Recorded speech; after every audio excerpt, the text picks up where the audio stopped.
नमस्कार फ्रेंड्स, स्वागत है आपका मेरे YouTube चैनल विशाल जानी में। जहां पिछले एपिसोड में हमने लेक पिचोला, जग मंदिर पैलेस और जगदीश टेम्पल को विज़िट किया, वहीं आज के वीडियो में हम विज़िट करने वाले हैं बागोर की हवेली। उसके हिस्ट्री के बारे में जानेंगे, साथ ही विज़िट करेंगे उसी हवेली के पास आए हुए घनघोर घाट को, जो उदयपुर के फेमस घाट में से एक है। साथ ही ये घाट टूरिस्ट और बॉलीवुड दोनों को ही इतना पसंद है कि यहाँ काफ़ी हिंदी फिल्मों की शूटिंग की गई है, जिसमें शामिल है ये जवानी है दीवानी, धड़क, लव आजकल 2, रामलीला जैसी कई फिल्में। वैसे आज भी एक फिल्म की शूटिंग यहाँ चल रही थी, जिसके बारे में आगे वीडियो में बात करेंगे। तो चलिए आज का सफ़र शुरू करते हैं।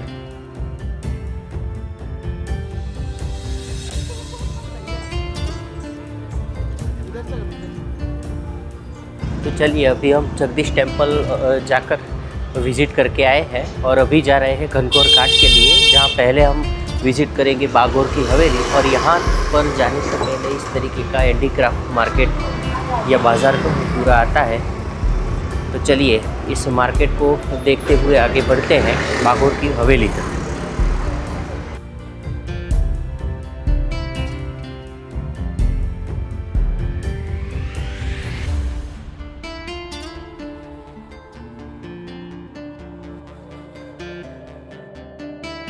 देखिए 200 से 300 मीटर वॉक करके हम पहुंच गए हैं घनघोर घाट तक। हमारे सामने ही है वैसे ही वो जो बड़ा सा गेट दिख रहा है, और उसी के पास में आई हुई है बागोर की हवेली। पहले वहां पर एक म्यूज़ियम जैसा है वो विज़िट करेंगे और उसके बाद घनघोर घाट पर आराम से बैठेंगे। उसके बाद घनघोर बागोर की हवेली में ही धरोहर करके एक शो होता है वो देखेंगे।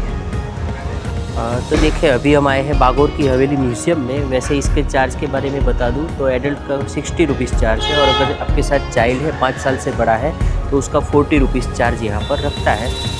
चलिए अगर आगे बागोर की हवेली देखते हैं।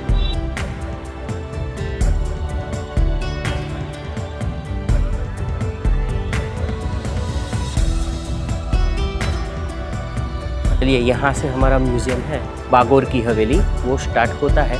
वैसे यहीं धरोहर शो होता है शाम को, जो हम शाम को आने वाले हैं। उसका धरोहर शो का प्राइस भी इस तरीके से है, इंडियन 125, और चाइल्ड अगर आपके साथ में है तो 75, और कैमरा या मोबाइल ले जाना है तो 125। तो वो हम रात को देखेंगे। चलिए अभी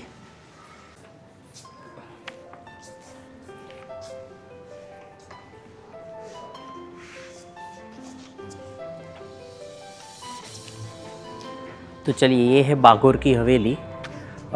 इसका म्यूज़ियम का जो हिस्ट्री के बारे में है, बागोर की हवेली के बारे में, उसका जो हिस्ट्री है वो सामने ही यहाँ पर लिखा हुआ है हमारे। आइए मेरे साथ। इस हवेली का निर्माण 18वीं सदी में मेवाड़ साम्राज्य के प्रधानमंत्री अमरचंद बड़वा ने करवाया था, जिसमें 100 से अधिक कमरे, विशाल आंगन और कई झरोखे आए हुए हैं। इसके निर्माण के बाद लंबे समय तक ये मेवाड़ के शाही परिवार के अधीन रहा, जहां 1878 में महाराणा शक्ति सिंह ने इसे अपने शाही निवास के रूप में पसंद किया था। वैसे आज ये हवेली स्टेट गवर्नमेंट के अंडर आती है, जहां इसे एक म्यूज़ियम में कन्वर्ट किया गया है।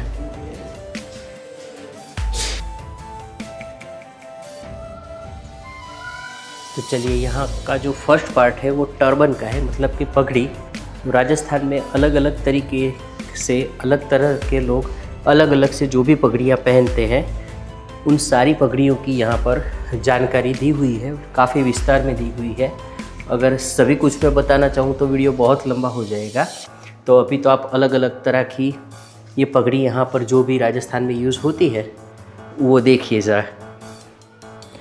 राजस्थान में पग को सम्मान और संस्कृति का प्रतीक माना जाता है, जिसे साफा या पगड़ी भी कहा जाता है, जिसमें जोधपुरी साफा, मेवाड़ी पगड़ी, मारवाड़ी पगड़ी, मालवी पगड़ी आदि का समावेश होता है। जहां केसरिया रंग की पग वीरता और बलिदान का प्रतीक है, गुलाबी और लाल रंग की पग शादी और खुशी के अवसर पर पहनी जाती है, सफ़ेद पग शोक और आध्यात्मिकता का प्रतीक है।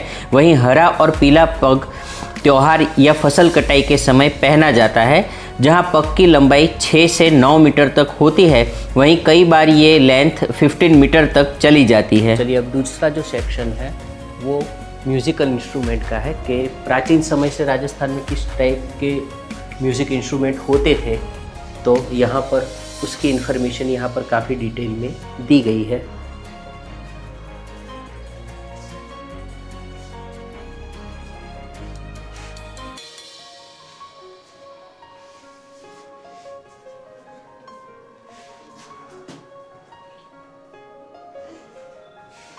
तो देखिए यहाँ पर एकलिंग जी है। वैसे इसे एकलिंग जी इसीलिए भी कहा जाता है क्योंकि इसमें ब्रह्मा विष्णु महेश तीनों के चेहरे हमें देखने को मिलते हैं। तीनों चेहरे एक ही लिंग में, मतलब एकलिंग जी। और यहाँ के जो भी राजा है वो खुद को राजा वैसे नहीं मानते हैं, वो मानते हैं कि हम सेवक हैं, और यहाँ के जो राजा है वो एकलिंग जी है। वैसे यहाँ पे वो सारे साधन हैं। जब पुराने समय में जब खिलौने नहीं होते थे तो वो अपने एंटरटेनमेंट के लिए क्या करते थे, हाँ, तो उसके लिए यहाँ पर एक चौपाट हमें देखने को मिलती है, बनाई गई। यहाँ चेस जैसा है, मतलब चेस ही है, लेकिन उस वक्त क्या नाम था ये पता नहीं। शतरंज कहते होंगे, हाँ शतरंज। हाँ, ये भी चौपाट ही है। यहाँ भी जैसे हम बोर्ड में खेलते हैं उसी तरीके से एक बोर्ड जैसा बना हुआ है, चौपड़ जिसे लिखा है नाम में। यहाँ पे भी अलग अलग जिसे गंजीफा ताश, मतलब ताश के जो पत्ते होते हैं उस टाइप का ये कुछ है यहाँ पे वैसे लिखा हुआ है, जहाँ पशु है, राशि इत्यादि ताश में शामिल रहते हैं।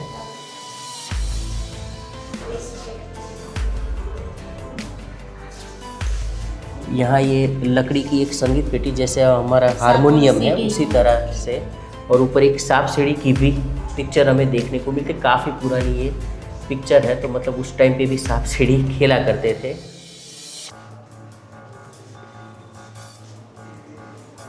और ये गणगौर घाट जो पास में है, उसी गणगौर फेस्टिवल का एक तस्वीर उसकी हमारे सामने है।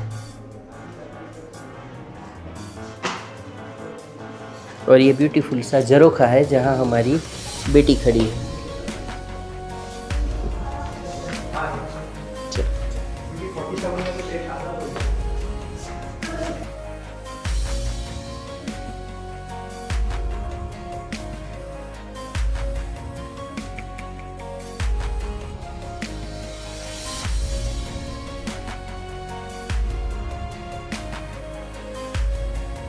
वैसे बेसिकली बागोर की हवेली में पुराने जो भी राजा महाराजा यूज़ करते थे, रानियाँ यूज़ करती थी, वो मेकअप का सामान है।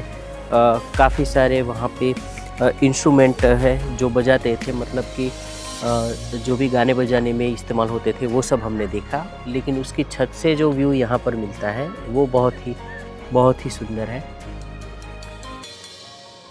बागोर की हवेली अगर आप जाते हैं तो उसकी छत पर आए हुए इन झरोखों तक ज़रूर जाइए और यहाँ से दिखने वाले इस सुंदर व्यू को ज़रूर देखें, जहाँ हमें उदयपुर की प्राकृतिक सुंदरता और ऐतिहासिक इमारतों का एक अद्भुत संगम नज़र आता है। यहाँ से आपको पिचोला झील का शानदार व्यू तो देखने को मिलेगा ही, साथ ही झील के बीचों बीच स्थित ताग लेक पैलेस होटल और आसपास आई अन्य हिस्टोरिकल प्लेसेस भी देखने को मिलेगी, जहाँ झील के पानी पे पड़ रही ये सूरज की किरणें इसे और खूबसूरत बनाती है। यहाँ आपको दूर तक फैली अरावली की पहाड़ियाँ भी देखने को मिलेगी। यहाँ के व्यू को आप इतिहास, वास्तुकला और प्रकृति तीनों का समन्वय कह सकते हैं। और यहीं से आपको देखने को मिलेगा घनघोर घाट का ये सुंदर सा व्यू। चलिए इसी घाट पर चलते हैं और घाट इतना पॉपुलर क्यों है ये जानने की कोशिश करते हैं।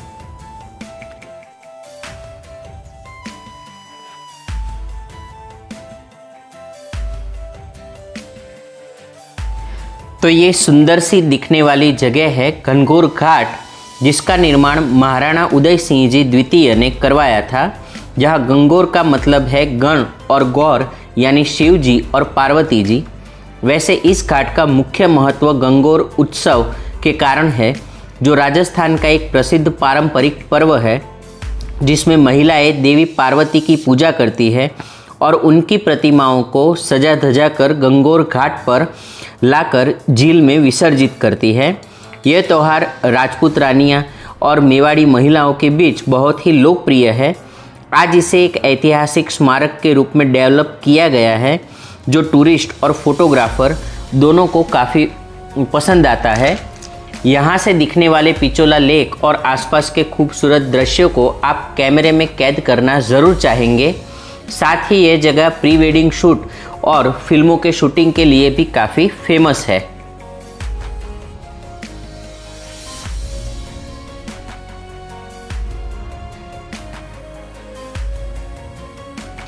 यहाँ आप कबूतर को फीड भी कर सकते हो।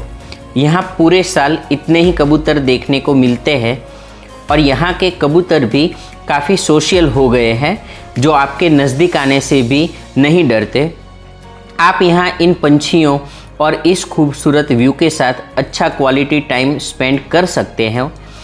हमने भी यहाँ करीब 1 से 1.5 घंटे का समय बिताया और एक अच्छी शाम बिताई।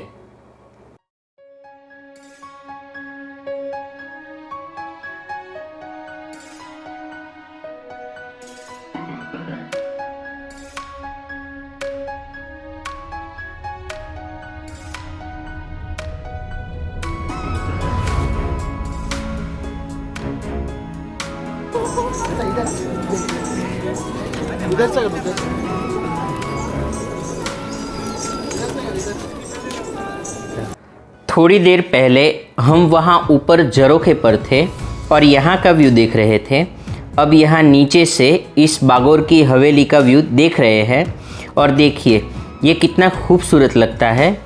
इसके साथ जुड़ी हुई अन्य ऐतिहासिक इमारतें भी कितनी सुंदर दिख रही है। वैसे यहाँ का कोई टाइमिंग फिक्स नहीं है, आप कभी भी यहाँ पर आ सकते हैं।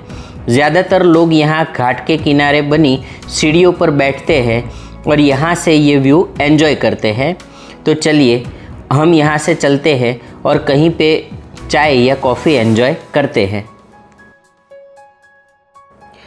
उदयपुर को और सुंदर बनाती है उदयपुर की ये गलियाँ, जहाँ पिचोला झील के किनारे कई और घाट और पुराने मंदिर आए हुए हैं। आपको यहाँ घूमते हुए ये फील ज़रूर होगा कि आप किसी पुराने शहर में घूम रहे हैं, जिसने आज भी अपनी संस्कृति और सुंदरता को बरकरार रखा है। शाम के समय आप चाहे तो यहाँ काफ़ी रूफटॉप कैफ़े आए हुए हैं, जहाँ जाकर आप पिचोला झील में सनसेट को देखते हुए अपनी चाय कॉफ़ी एंजॉय कर सकते हैं। या फिर आसपास आए कई एंशियंट टेम्पल है जिनको विज़िट कर सकते हो। हर एक घाट या मंदिर से आपको उदयपुर की एक अलग ही खूबसूरती दिखेगी। उदयपुर में मेन अट्रैक्शन से हटकर काफ़ी सारे अननोन टेम्पल और प्लेसेस है जिसे आप विज़िट कर सकते हैं। अभी हम ऐसे ही एक सुंदर महादेव जी का मंदिर है जिसे विज़िट करने जा रहे हैं और वहाँ तक पहुँचने का रास्ता कितना सुंदर है ये आप ही देख लीजिए। तो भीम परमेश्वर महादेव जी मंदिर जाने के लिए आपको इस सत्ता पोल तक आना पड़ेगा, जहाँ एक छोटा सा ब्रिज बना है, उसे दाई जी की पुलिया भी कहते हैं। इस ब्रिज को क्रॉस करना है। यहाँ भी किसी मूवी का शूट चल रहा है, इसलिए इतनी भीड़ है। वैसे इस छोटे से ब्रिज से आपको पिचोला लेक के काफ़ी सुंदर व्यू देखने को मिलेंगे। साथ ही ये ब्रिज भी इतना सुंदर है जो इसे एक बेस्ट फोटोग्राफिक पॉइंट बनाता है।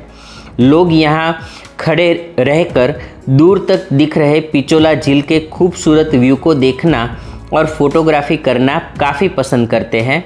वैसे इस ब्रिज की कोई परफेक्ट हिस्ट्री मुझे नहीं मिली, लेकिन ये 18वीं शताब्दी में बना होगा ऐसा माना जाता है।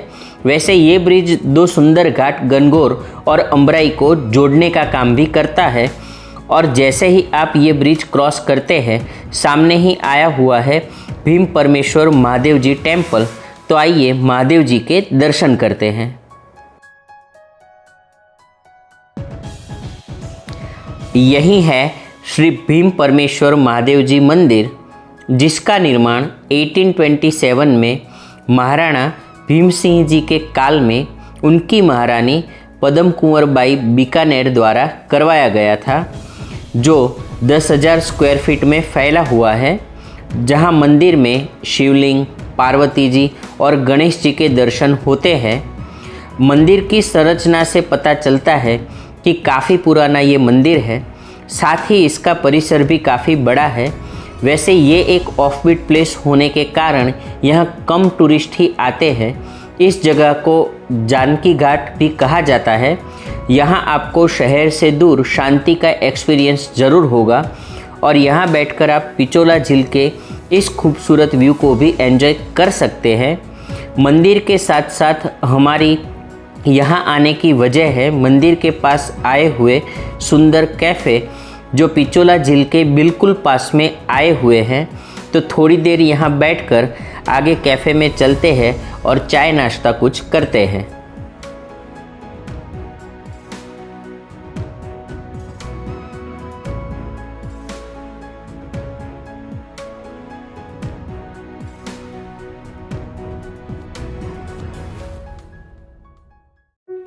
सामने पिचोला झील के इस सुंदर से व्यू को एंजॉय करते हुए यहाँ बैठकर चाय या कॉफ़ी लेना अपने आप में एक सुंदर अनुभव है।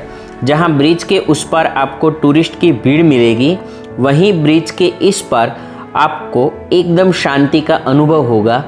तो आप यहाँ आते हैं तो यहाँ पर बैठकर इस व्यू को एंजॉय ज़रूर करें।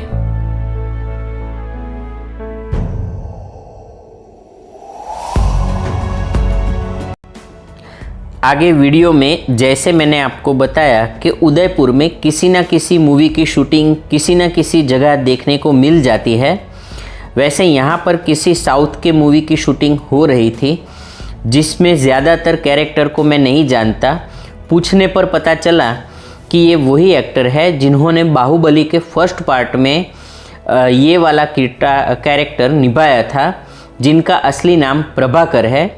चलिए इस शूटिंग के साथ आज का वीडियो भी एंड करते हैं।